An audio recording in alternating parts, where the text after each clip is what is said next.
All right, pre-show Big weapon. shenanigans.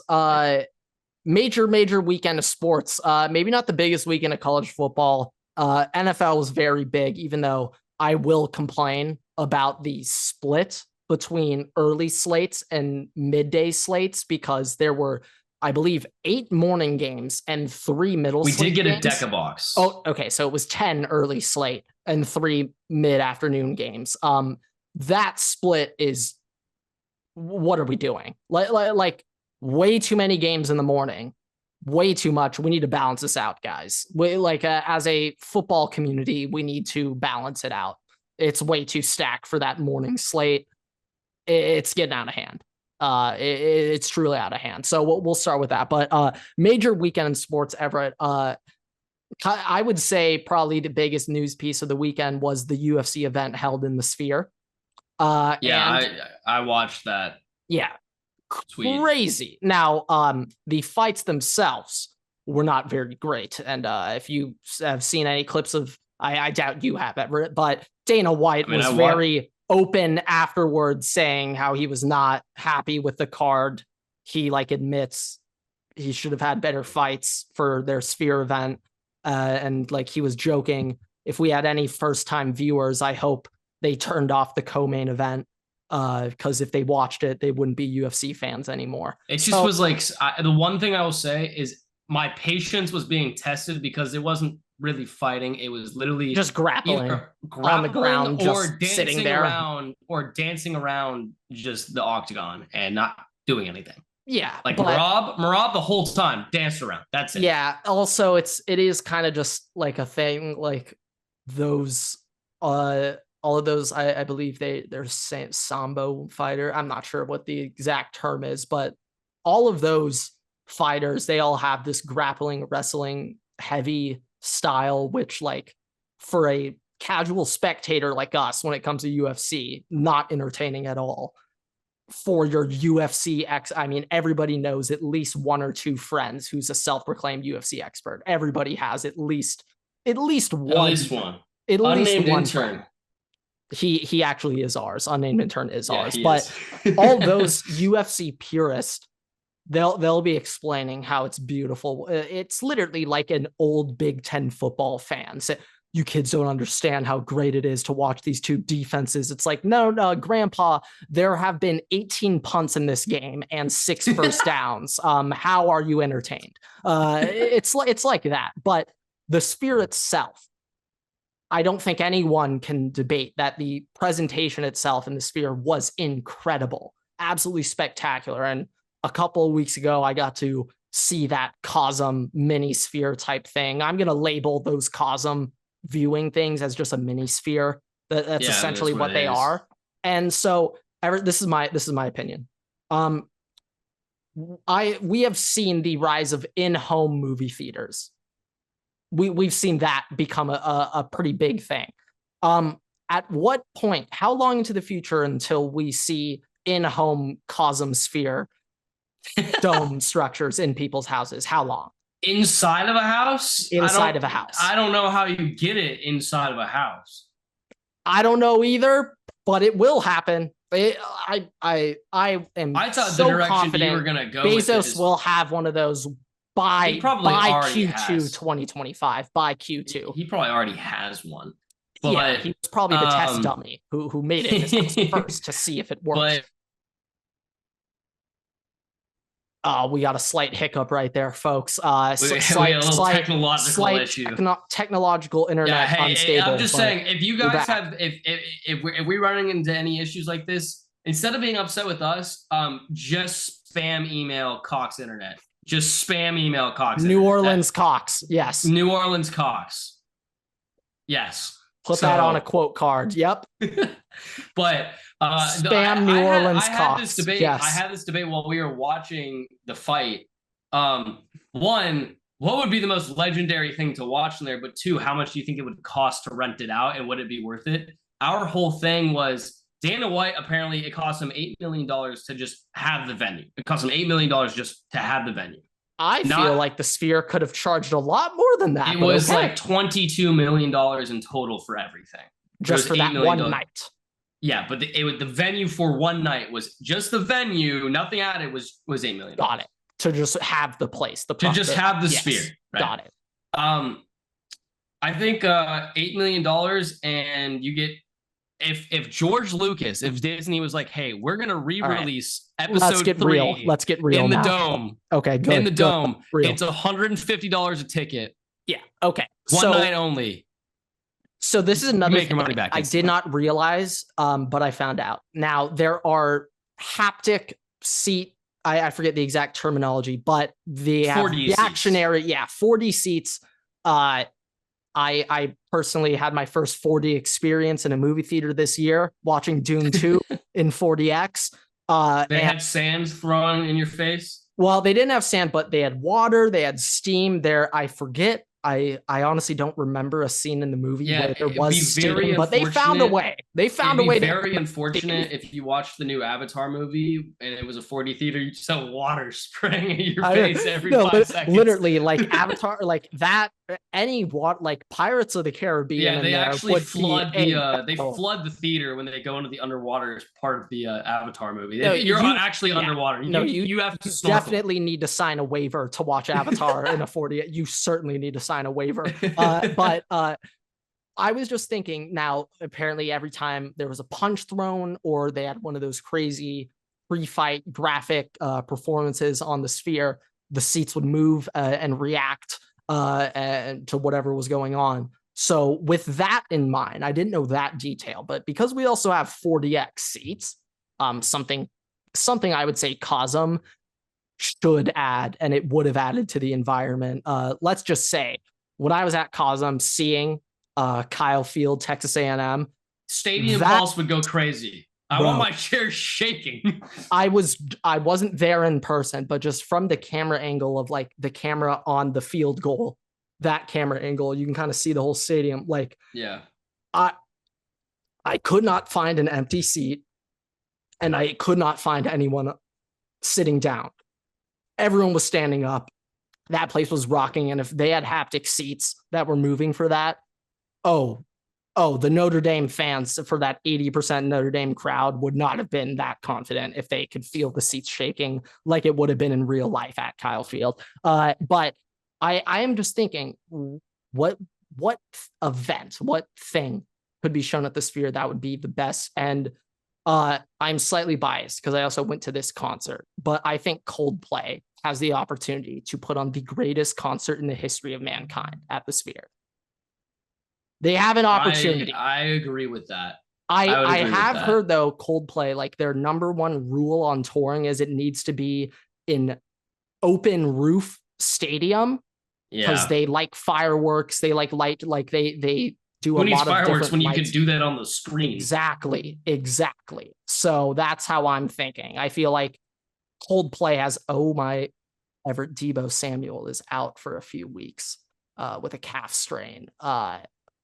We may need Gilmore do that to him. We may need to get into the sports very soon. A lot of injuries, but I do think a UFC or a boxing event, sports wise, would be the best event to watch there.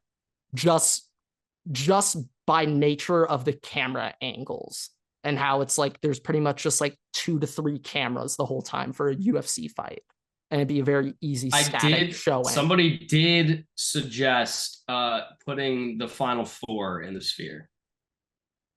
Sign me up. I don't know if you can fit a basketball court down there, but if you can. I don't.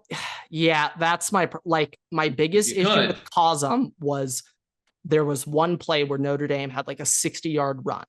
They started on their own 25 and then ended up on like the other A&M's 35 or something. And throughout that 50-yard run, which took about 8 seconds real life time, they flipped the camera angle 3 times on the big screen.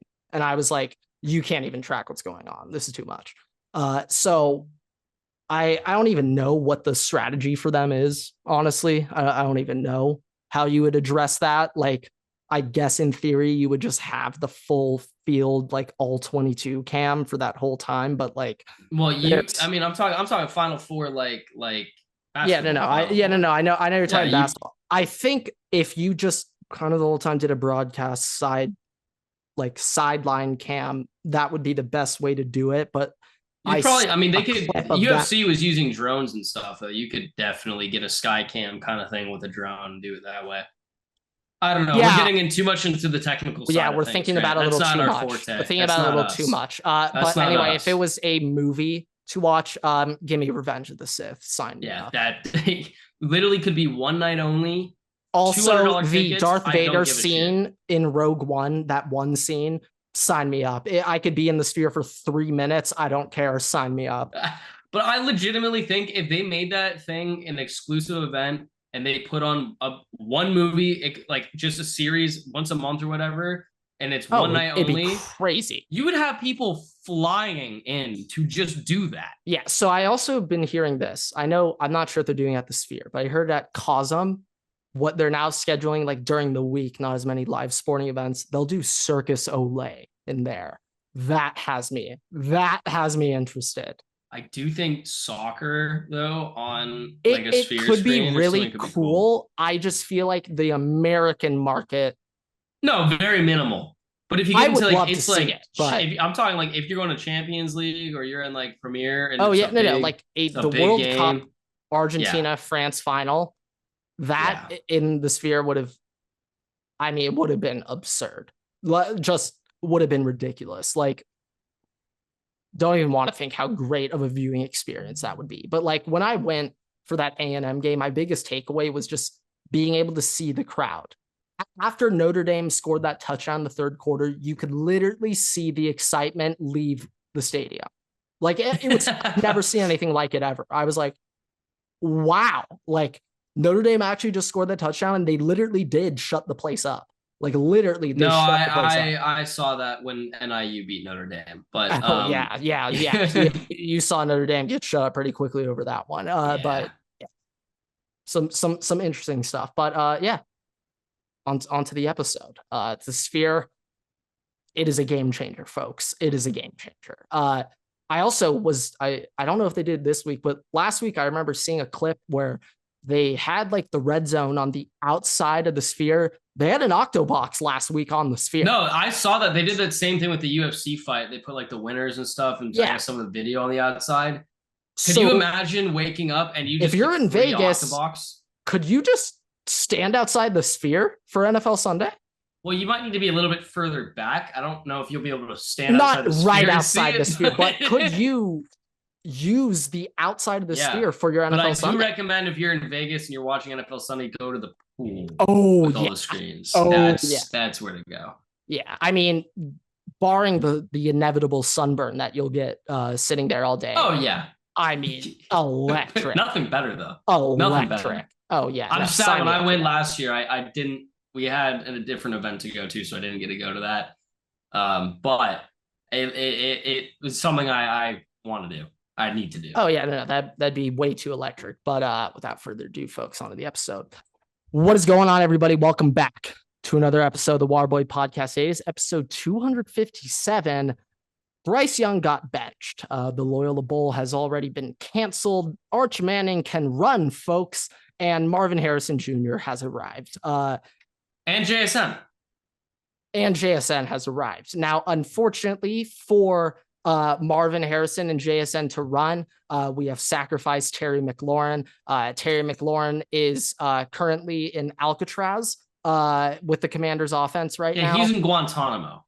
This is one thing that I didn't quite realize, but Cliff doesn't like to move his receivers around.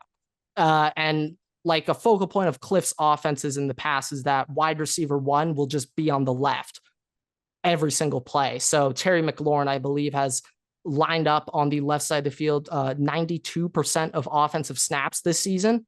And if you go back to D-Hop in Arizona, his years under Cliff, he like led the NFL in lining up on the left side of the field. So Cliff kind of taking a page.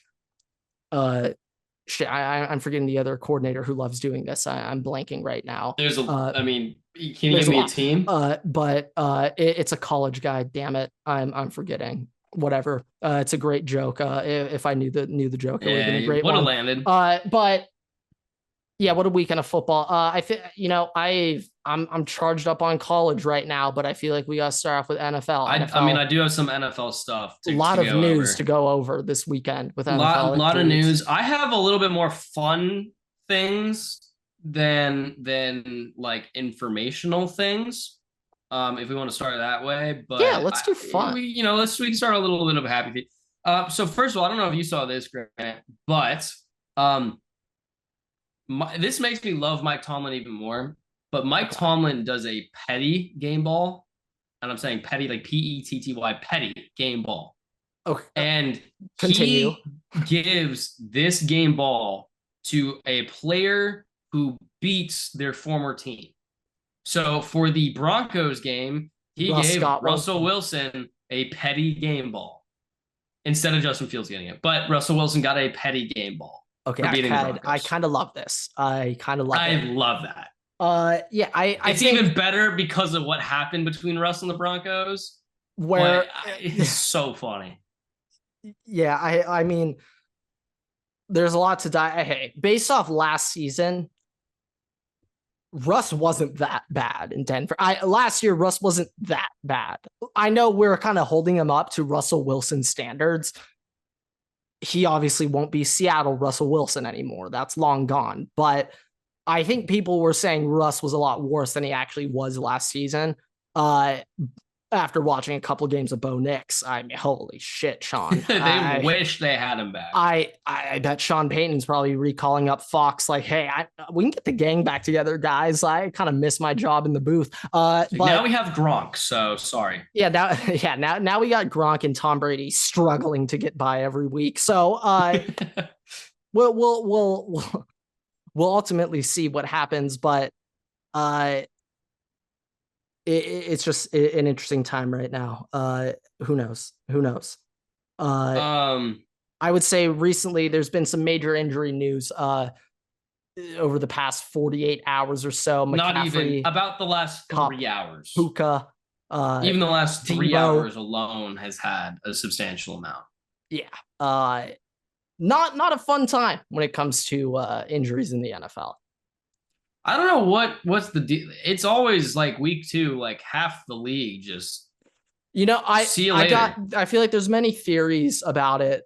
I don't really know what the answer is. They are limiting I feel like more of those players are being limited. That's what I was thinking. And maybe they're just not used to hitting. And it's more often offensive players than defensive players. Oh yeah. So. I mean, look, for the most part, you'll see, I don't know, my example I'm thinking of is like a Cooper Kupp. Like, Cooper Kupp. He's like 32. That playoff game is early January. Cooper Kupp did not take a hit in football pads, like literally for 8.5 months. Week 1 was the first time he took a hit since that playoff game. There's no way Cooper Kupp got touched all offseason after last year. Yeah, I mean, if I'm the Rams, I think it's done. I think we're done for the year. No wide receivers for the next at least 4 weeks. Well, Puka probably is 4, but if it were up to me and how Puka pans out, well, we'll see how the Rams do. They have a bye in week 6. Important to note. But if they are 1-4. After those first 5 games, I don't know. Would you bring Puka back? I don't know. No, I mean, I probably would. I'm still going to let him play. I'm not going to. Well, I'm saying rush him back. Like, no, I'm not going to rush him back. But if he's ready in 4 weeks, I'm going to play him in 4 weeks. Yeah, okay. I think this is where the issue is. I don't think he'll be ready in 4 weeks. It's also different if you're 1-4 versus like 2-6. Yeah, that is true.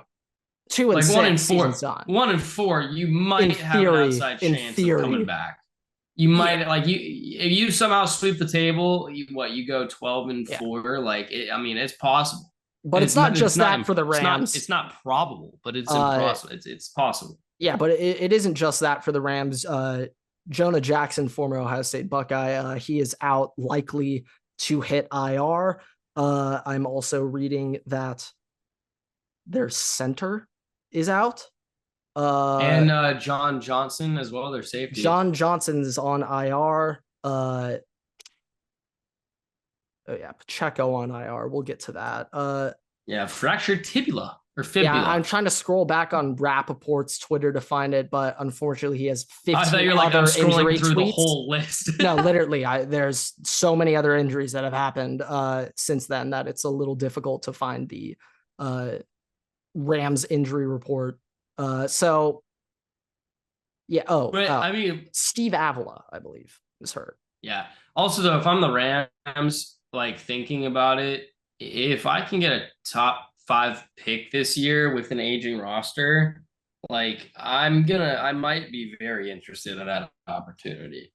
So, like, I mean, I don't know. I don't know. Also, it would be the Rams kind of thing. You get the 3rd overall pick and you just trade it.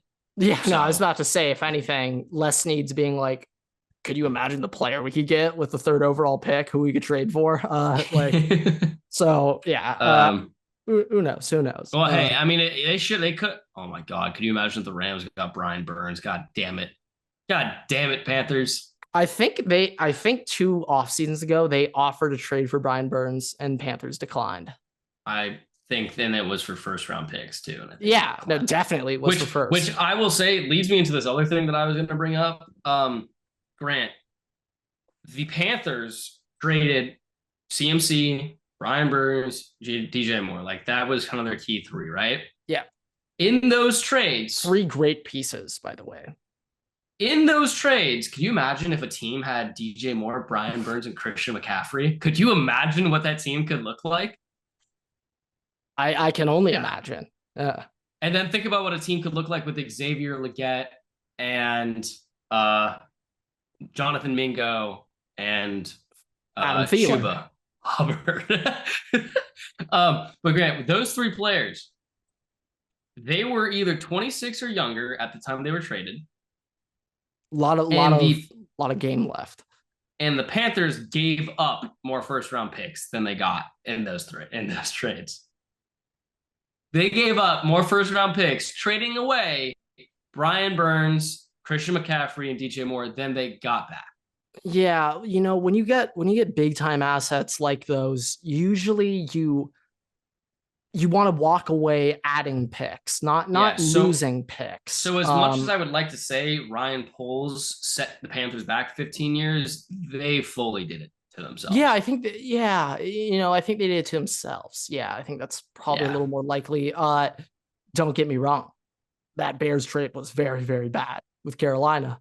But yeah, like for Brian Burns, what did they trade? I will just say I remember sitting. Brian Burns was like a 5th. It was like a 3rd. It was something crazy that like anybody could have gotten. But I remember sitting at lunch with you when that Bears trade went through, and we were looking at the TikToks. Everybody was like, remember they were saying I was a dumbass for saying they were going to trade DJ Moore. So that was our first order of business. Yeah. When we actually found out the details of the contract, we were like, oh my God. Like this is, if this was a fantasy league, that would be a commissioner veto for what just happened. Yeah. Yeah, I just don't understand the move. Also, like Joe Ortiz.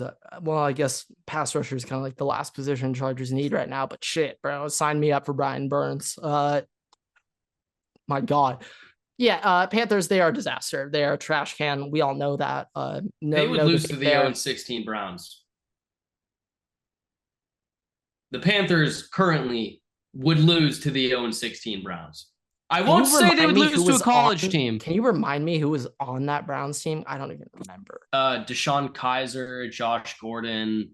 Was Terrell Pryor a wide receiver on that team, or is that after? I think that might have been before. You know that one year he put up 1,000 yards receiving? Let's see. 2017 Cleveland Browns. All right. Their roster and players real quick. Hugh Jackson, head coach. Of course. All right, let's start there. Deshaun Kaiser starting quarterback. Isaiah Correll was running back. Corey Coleman, Ricardo Lewis.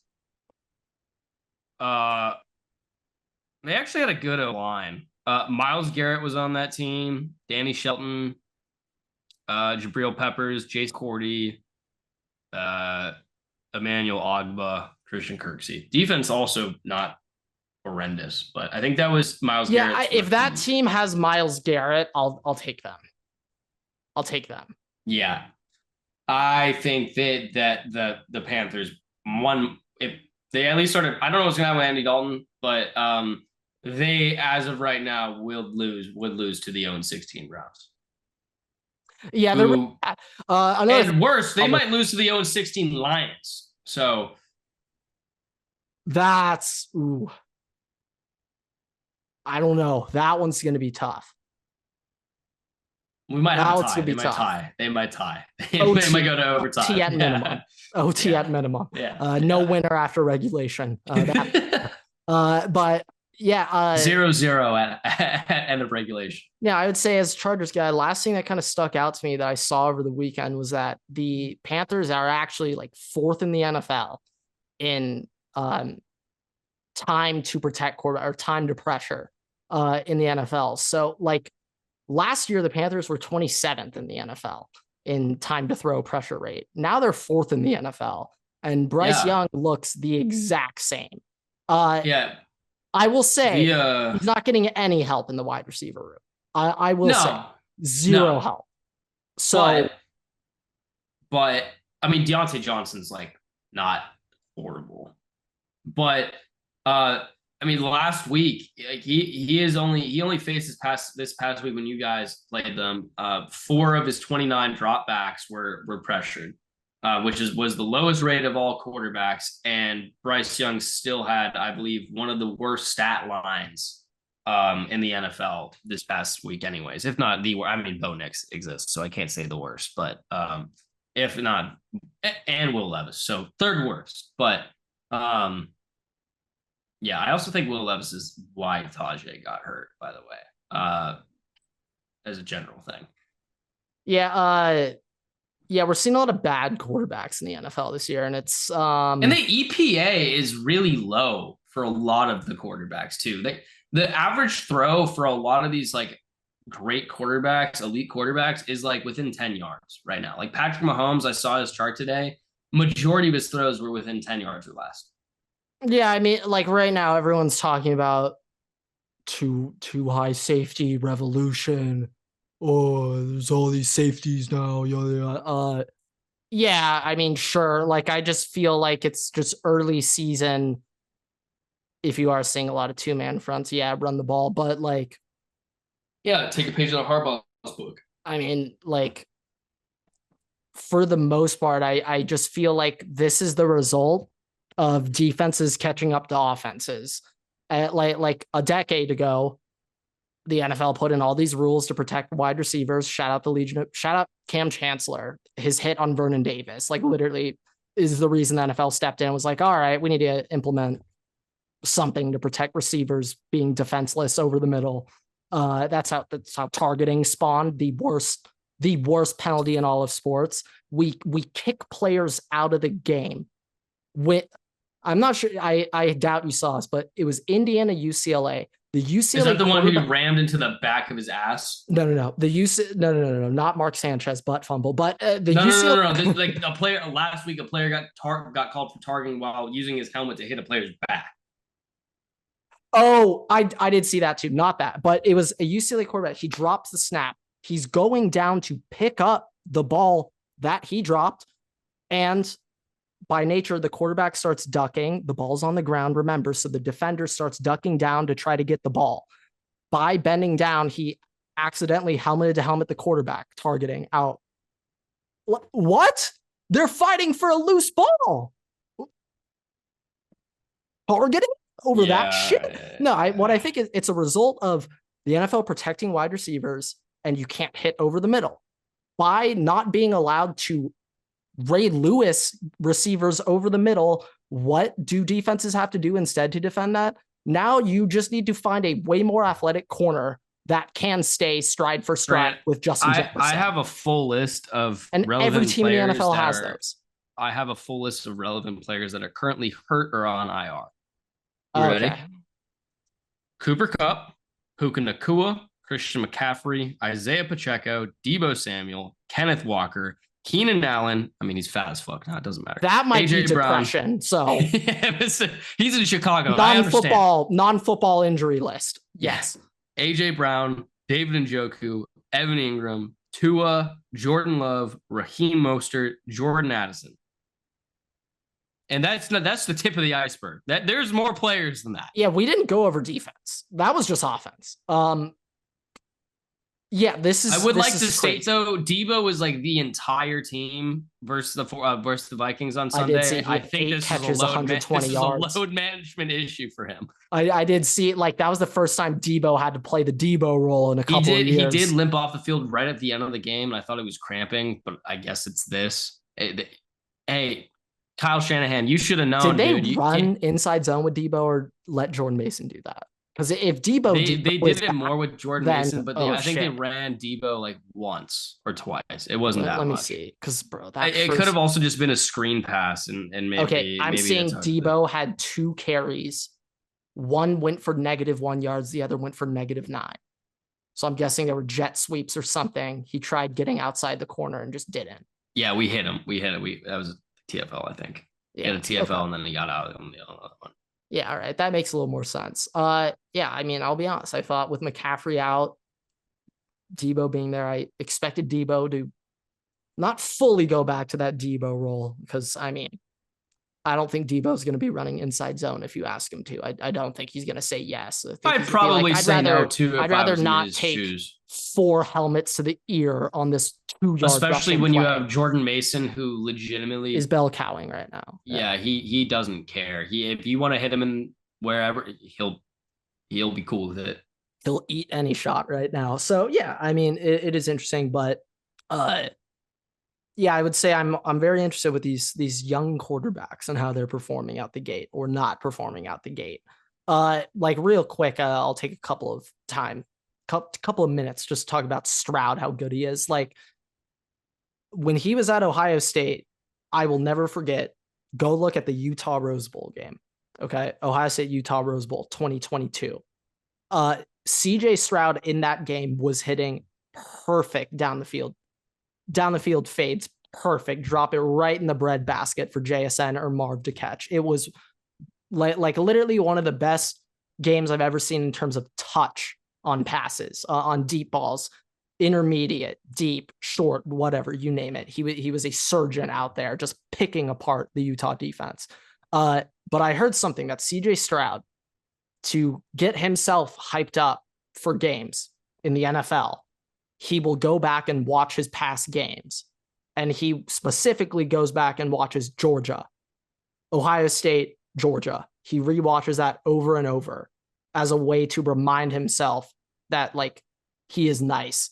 And I would say going back to that game, everyone does remember Noah Ruggles, extremely wide left.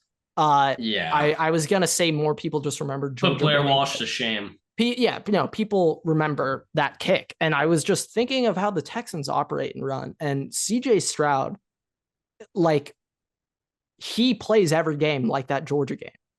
His job is to get his team into field goal range. And the second they're in field goal range, I mean, it's great to score a touchdown, but at the end of the day, no picks. Let's take our points.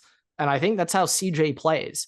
And if you go back to that Georgia game, CJ did take Ohio State into field goal range. Which would make sense considering last year he had like one interception through the first 9 weeks. I don't know if this is true. I know Justin Herbert has the lowest turnover worthy throw rate in the NFL since he entered, but I think just off of last season alone, I'm pretty sure Stroud was first in the NFL in terms of turnover worthy throws. So he had the lowest percentage of turnover worthy throws in the NFL. Yeah. And like, I do think that's a big part of that is the touch he puts on balls. I do have a fraud alert right now.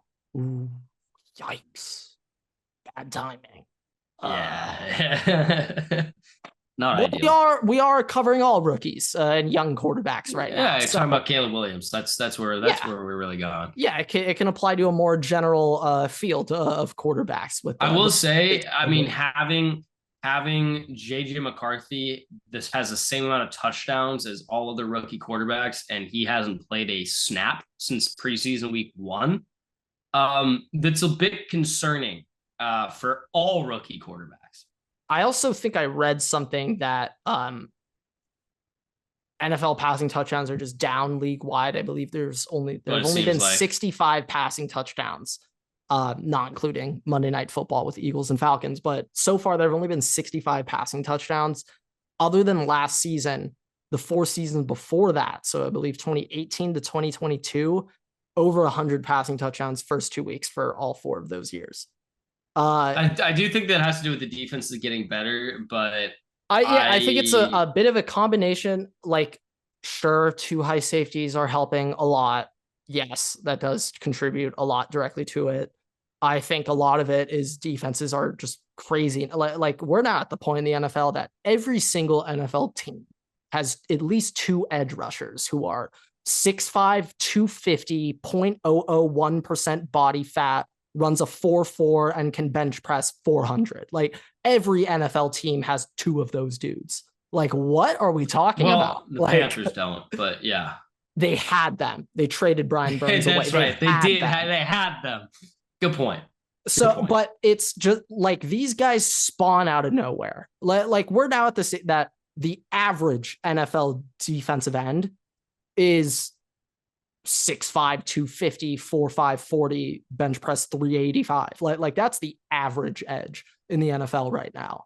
It's just like we are getting dudes that are just freak of natures all over the field. It's like, yeah, it's kind of hard to get open against Sauce Gardner. That's going to be a little hard to do. Good luck, buddy. Good luck getting open. Well,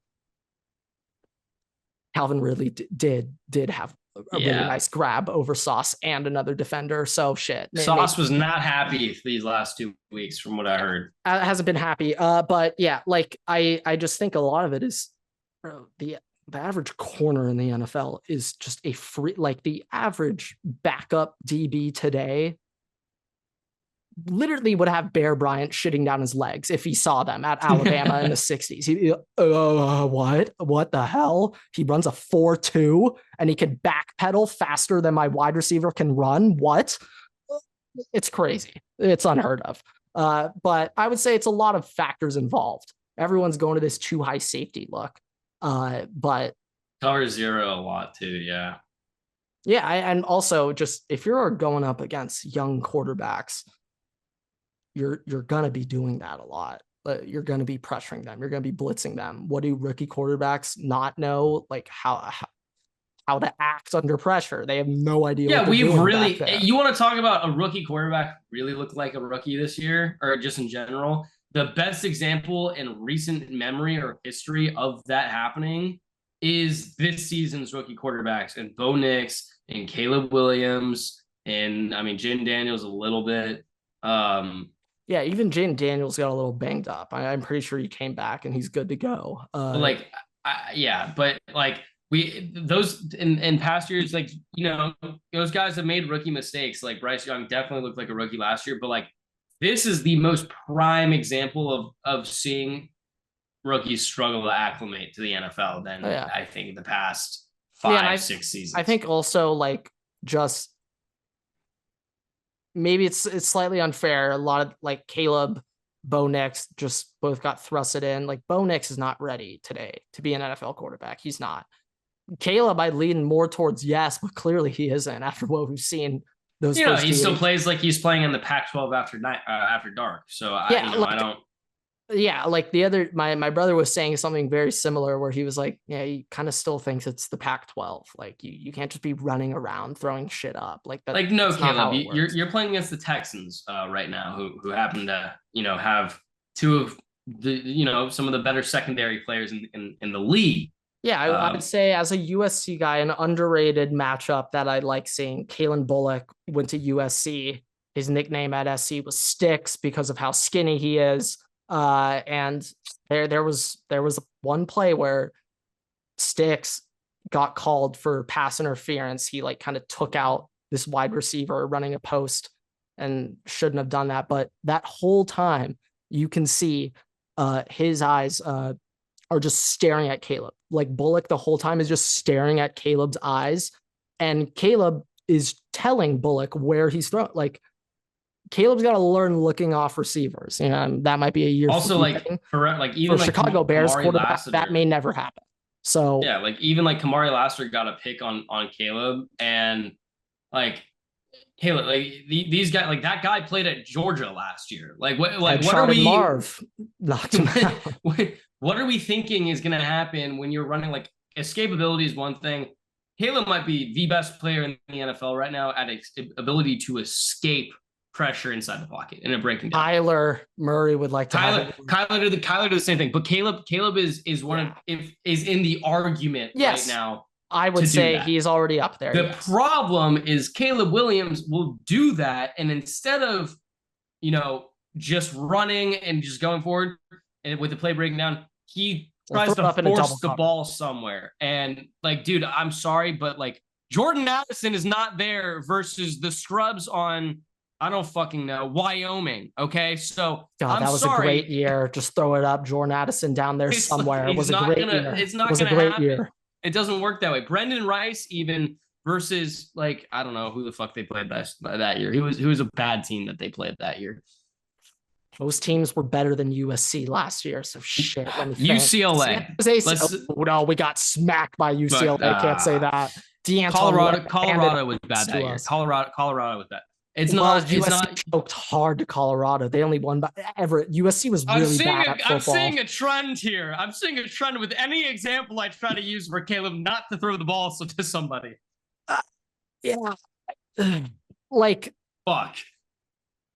Just don't do hero ball. Like the only thing that you can make a suggestion, I think every quarterback in the NFL, if you were a rookie, every elite quarterback would tell you, unless don't be a hero. Unless you're Patrick Mahomes, don't play hero ball unless it is 30 seconds left. You're down by 1 touchdown and you got to say, fuck it. All right. Yeah. We're not in the market for that. We're in the market for let's drive. I mean, let's keep the plays going. I've never actually, I'm being half serious the thing I'm about to say, but maybe it's true. Like, I feel like just in the past 10 years, I have seen a meteoric rise in completion percentages and just such a larger focus or emphasis put on completion percentage for quarterbacks that is there any chance rookie quarterbacks just in the back of their mind, they're like, do not throw the ball away. That's an incomplete pass. Because I bet many interceptions last night could have been solved by throwing the ball out of bounds. Maybe. I think that probably is partially the case. Like, I think that those rookies are like, I need to make a play. Like, I'm here. I got to make a play because, like, we're bad and I got to make a play. Yes, that also they think, like, I need to be the hero. Yeah, that's like what I brought in here. Like, if I guarantee you, Caleb Williams' entire mindset, even though this is also the first time in his life hero ball hasn't worked. It's a learning experience. He's like, oh shit. Which is ironic considering I think every single person, probably, I honestly doubt in his inner circle was telling him this, but every single person in the public was like, Caleb, you do that shit in the NFL like you try to do against Notre Dame, it's going to be a pick 9.8 times out of 10. So I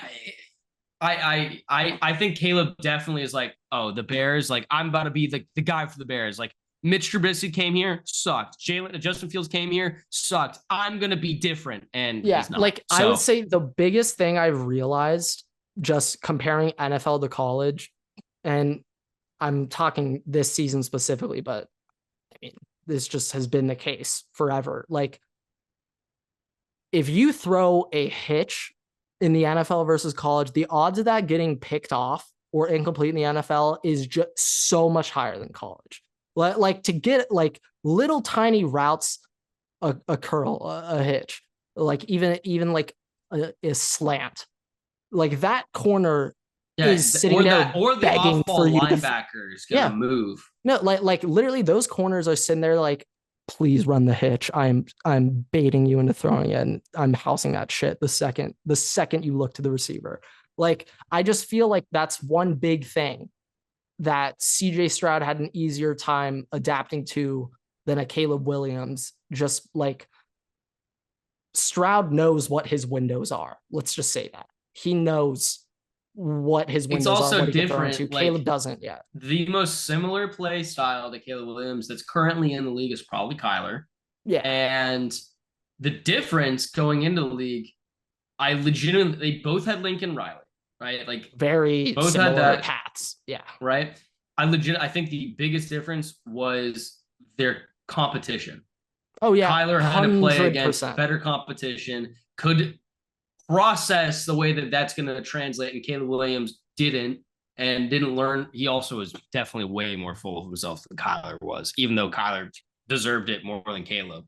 I would like to say, yeah, he's coming off a high. Yeah, he had a full year where he was a Heisman trophy. Yeah, yeah. I mean, even though Kyler going, yeah, even though Kyler going round one of the MLB definitely deserves you to be like, oh, I'm him more than anything else.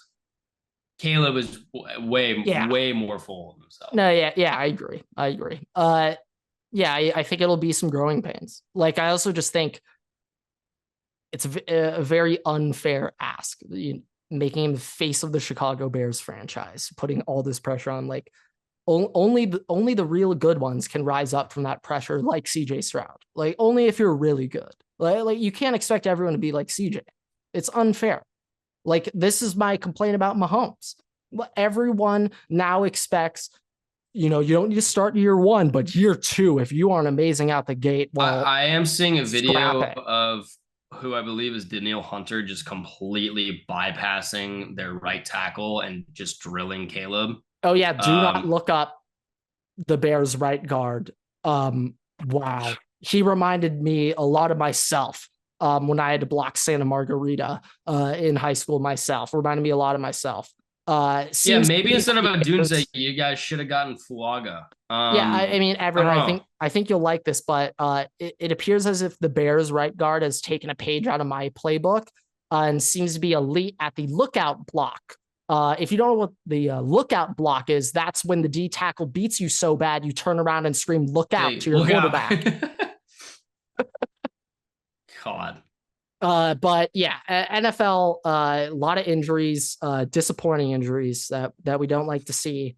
But yeah, Everett, you want to give us your top 10, then we can wrap up here with some college football. Yeah. All right, so this is going to be a little bit of an interesting dynamic here. This top 10 might be the biggest change that I've had in a top 10 list from one week to another week. I guess technically there was a gap in between, but still would have been. And the other thing is, this is probably the most, for what expectations were for this season, this is probably the most what the fuck top 10 that I've done. Mm-hmm. So I'm expecting people to be like, hey, why, are you fucking stupid? Are you this? Are you that? Like, no, I'm not. So, but okay, we're going to go 10-1.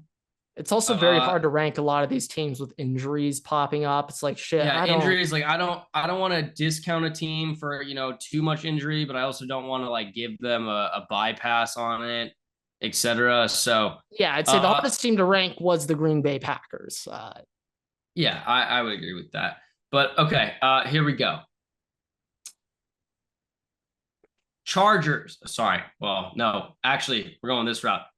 Packers, Vikings, Saints, Bucks, Eagles, Lions, Texans, 49ers, Bills, and Chiefs.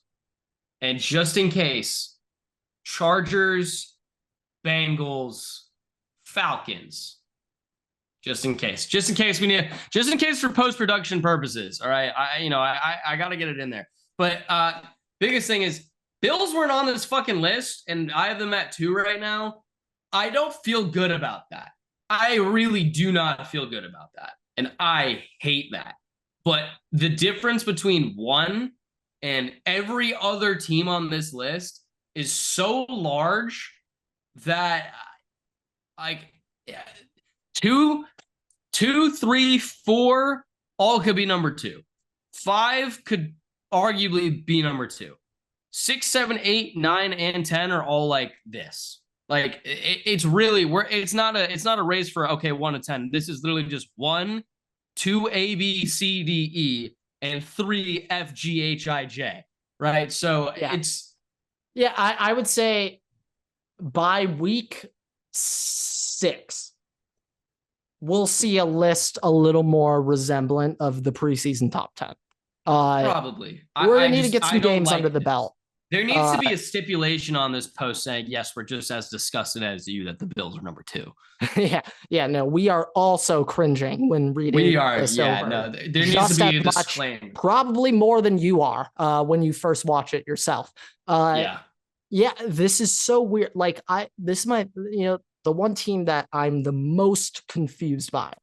Because I thought this team might have been one of the worst teams in the NFL going into the year. I was kind of really liking their under. But the New Orleans Saints are the most confusing team in the NFL to me right now. Just because, their new OC has genuinely revolutionized. So I'm familiar. Clint Kubiak was the Vikings OC during Zimmer's last stint. Well, co-OC, I think more so than anything. Which should have been the first problem why we have co-OCs. But 2, Ohio State's got a co-OC right now.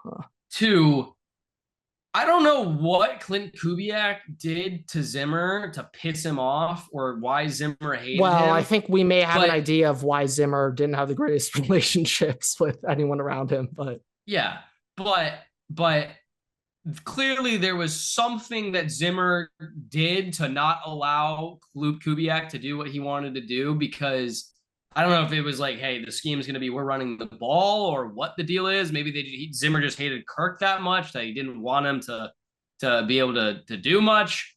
But either that or Clint Kubiak really did suck and he took a year off or whatever to revitalize himself and came back. This is what I'm saying.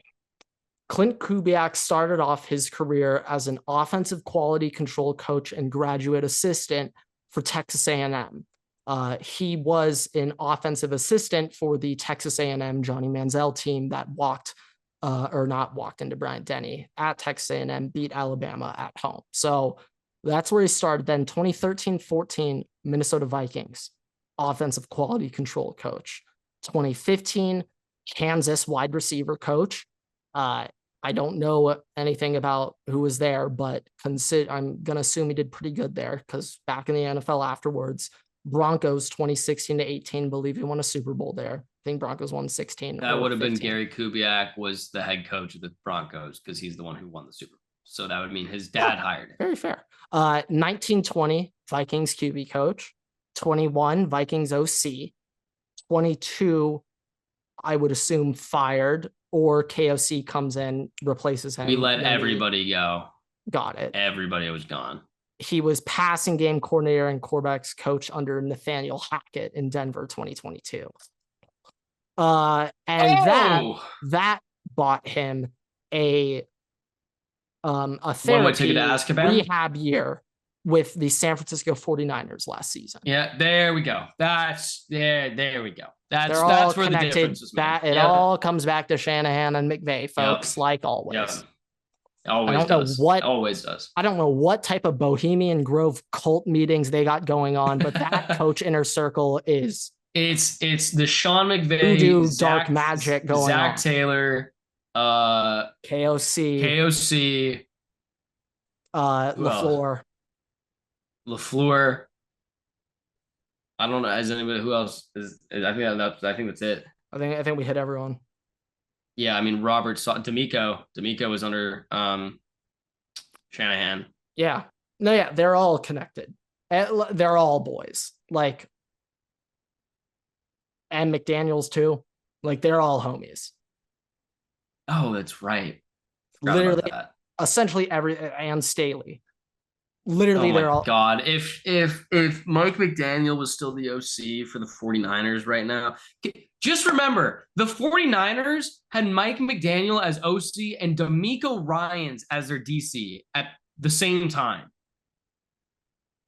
That's disgusting. Yeah, pretty gross. You expect a little bit more out of them, but no. Yeah. And Nick Bosa on the team. Yeah, but I mean, a healthy Bosa is a scary Bosa. I'll leave it at that. Okay, on to some college football stuff. Yeah, let's ride with some college football. Maybe not the most exciting weekend in terms of the matchups and everything, but I'll say this: we're gonna start off with Texas. Quinn Ewers goes down, gets hurt, which I could be wrong, but I think this is now the third straight season that Quinn Ewers has gone out early in the year with an injury.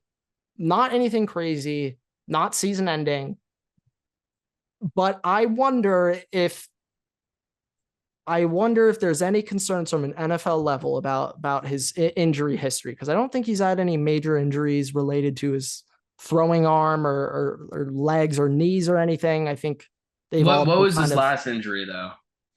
I don't even know. I literally don't even know. I thought it was something with his hand. Maybe I was wrong about that. Strained abdomen. Oh, okay. Yeah, I don't know. But regardless, bigger point is Arch Manning came in and looked better than Quinn. Threw for more.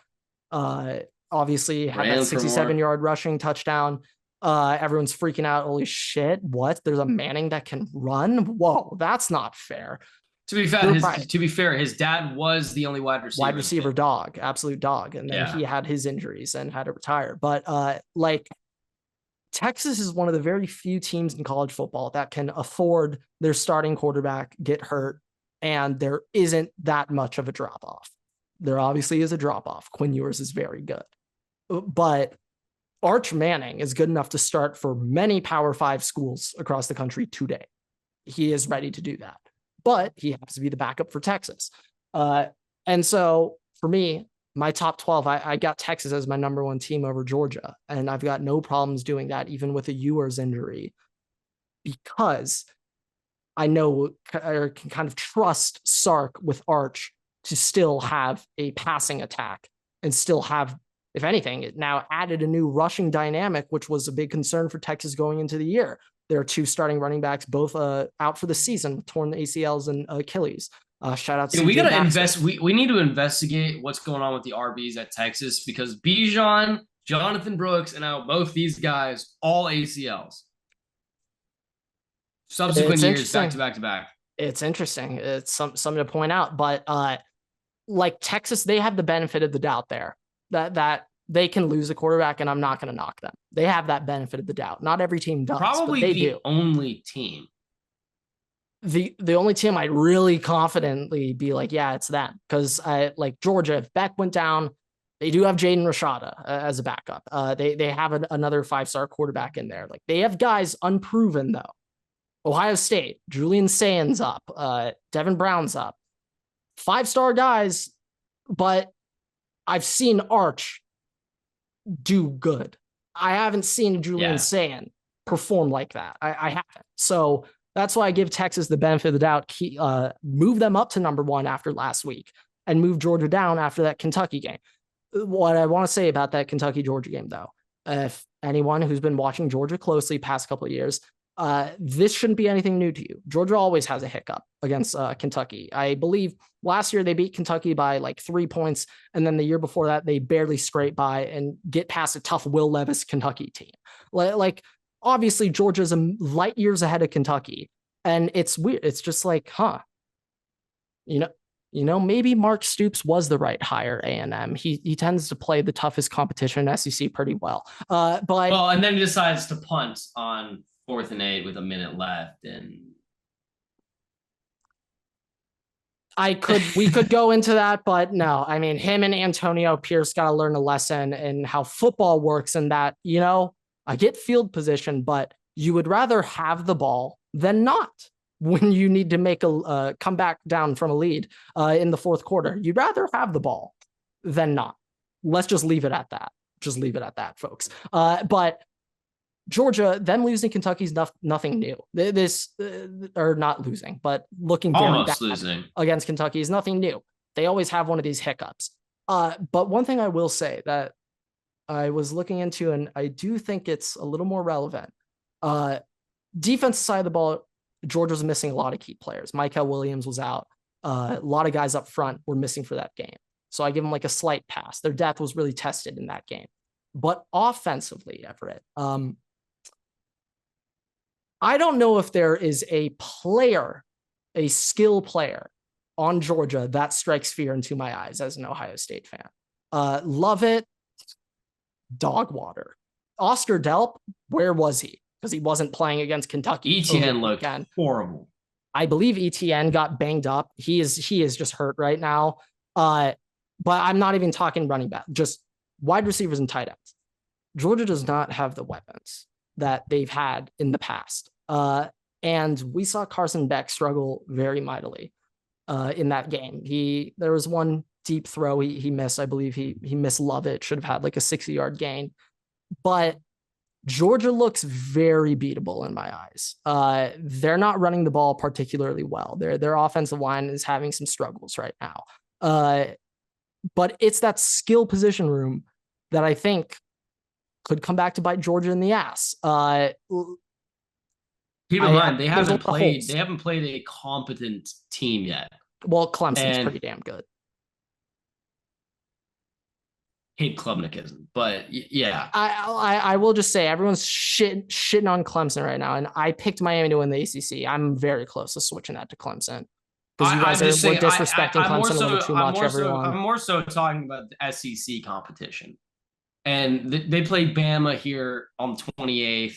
And I think that game is going to tell us kind of what Georgia team we have. And if Georgia's capable of winning. I expect Georgia to win that one still. But I think that's going to be the best demonstration for us to see if Georgia is capable of winning a national championship this year. Oh, yeah, sure. Yeah. And I mean, also considering Oregon, they did look very good against Oregon State. But after, going into the season, a lot of people were saying Ohio State, Oregon, game of the year, October 17th. It's probably just going to be Bama, Georgia, folks. Georgia has to go to Tuscaloosa. They got to go play at Bryant-Denny pretty soon here. So that's a get your popcorn type of game, folks. Get your popcorn out for that one. And then I believe right after Alabama has Tennessee, third Saturday in October. So Alabama is a bit of a gauntlet themselves. Georgia, they also have to play Ole Miss. Georgia's got to play Ole Miss, Alabama, and Tennessee. Alabama's got to play Georgia, Ole Miss, and Tennessee. Tennessee has to play Ole Miss, Georgia. They all got to play each other. It's going to be a slaughter. Yeah, it's going to be a slaughter. And for the SEC's sake, they want a lot of splits. So they're rooting for Georgia to beat Bama and Bama to beat Tennessee and Tennessee to beat Georgia, because then all three are in. Like they're all rooting to even out. Yeah. Conference-wise perspective. Obviously, if you're a Georgia or Bama or Tennessee fan, you want to win every game. I get that. But if you're an SEC truther, let's say you're a Mississippi State fan right now, yes, that's what you're rooting for. So, yeah, we'll see. But Georgia, I'm not writing them off yet. They have these hiccups all the time. They've done it for the past 3 years. But it's almost like let's see how they respond. If this is the Kirby Smart Georgia team I expect, they will respond and, they'll be ready for Bama. And I think because Nick Saban's no longer there, Kirby Smart will no longer coach a very scared, afraid not to lose game plan like he did in the SEC championship game last December. You need to go out there and beat Georgia. You can't play scared not to lose. Go beat Georgia. Show who you are. You're now the king of the SEC. Brent, let's I'm just curious, just for the sanctity of individuals who more so listen and watch than check out our TikTok and stuff. Who is your current 12 teams in the playoffs? Yeah, let's do the 12. We'll wrap up with that. I'll go 1 through 12. So we'll wrap up with that. Down to 12. My 4 conference champions first, everybody. This is not the top 4 teams in the country. These are the conference champions. Remember that. I guess I'm ranking the first 2, but yeah. Number 1, Texas. Number 2, Ohio State. 3, the U, Miami. 4, Utah. That one I'm not so sold on, though. K-State might get K-State might deserve that after how they looked against Arizona. Georgia 5, Tennessee 6, Ole Miss 7, Alabama 8, Missouri 9, USC 10, Penn State 11, NIU 12. Well, first, do you have any shocks among those that really stick out to you?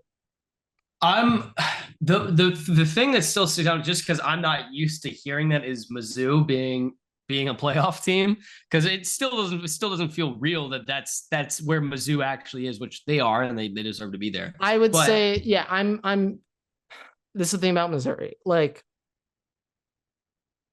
I would say I am overhyping them here.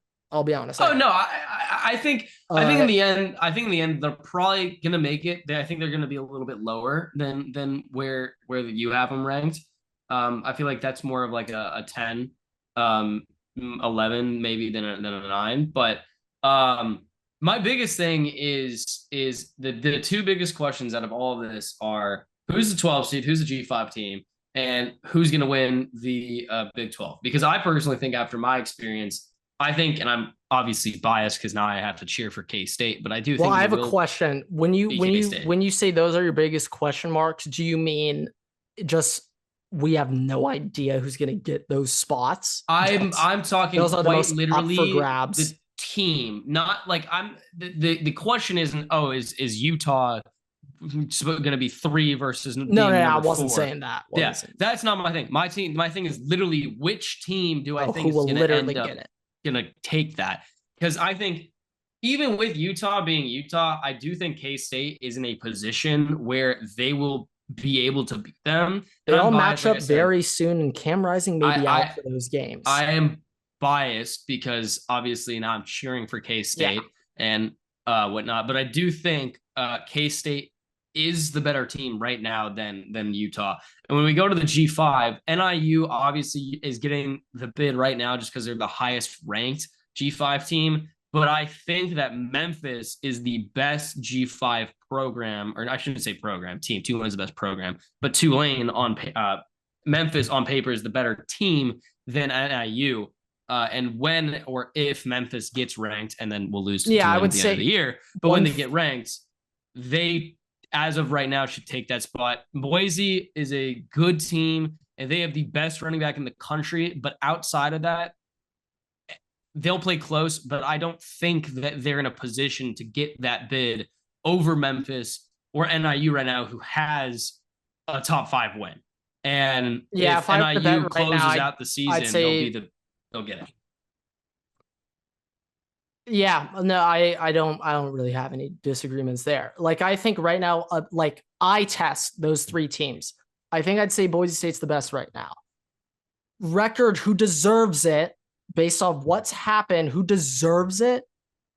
It's Northern Illinois. They have the best win of the season. I'm just curious though, like, is your preference for Boise? With a mix of both eye tests and credentials, I think Memphis deserves it.